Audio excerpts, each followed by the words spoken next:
Growing up in elementary school, it was hard. I was erratic, I would constantly call out in class, I would focus on things that were interesting. Kids didn't really know as much as they do now, so they just thought I was stupid. They treated me worse, they didn't include me in games. Well, he had a lot of difficulty, not necessarily making friends, but figure out where he fit in. Things just were challenging and they weren't clicking. During the pandemic, I really started experiencing hopelessness, feeling like nothing would get better, that it would just stay the same as it was now. I've seen a rise over the years, even like pre-COVID. I've seen a rise over the years in anxiety and depression in students. And I think there's so many different theories on why that might be, but it seems to be more prevalent. I didn't really exactly know how to socialize with anyone, or people viewed me as arrogant. The experiences gave me a very negative complex about myself and my own mind. I'm stupid, I'll never achieve anything, like I'm just here just to get through the day. Negative affirmations were constantly reinforced every day at school, and some days it was very, very difficult to get through without just breaking down in tears. You know, I was at work, it was a regular day, and I received a call. My front office told me that Tyler's school was on the phone and needed to speak to me, and it was urgent.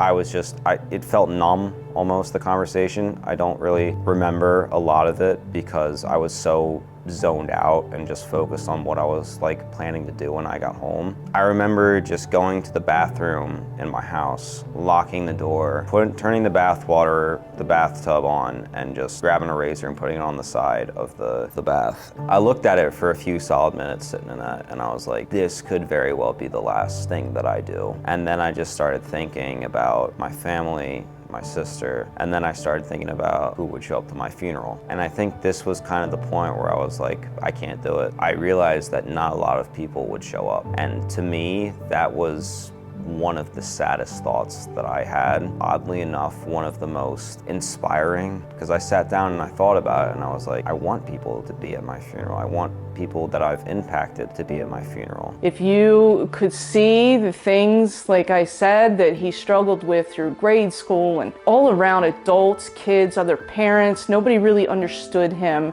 like our family did. How can you get someone that you love so much and that you see so much good and potential and all that, like, funny and humorous and all the things he has to offer in life, be so disparate and sad and crying and just really in a very dark place. I looked in the mirror and I gave myself a real look. For the first time in a while, I looked terrible.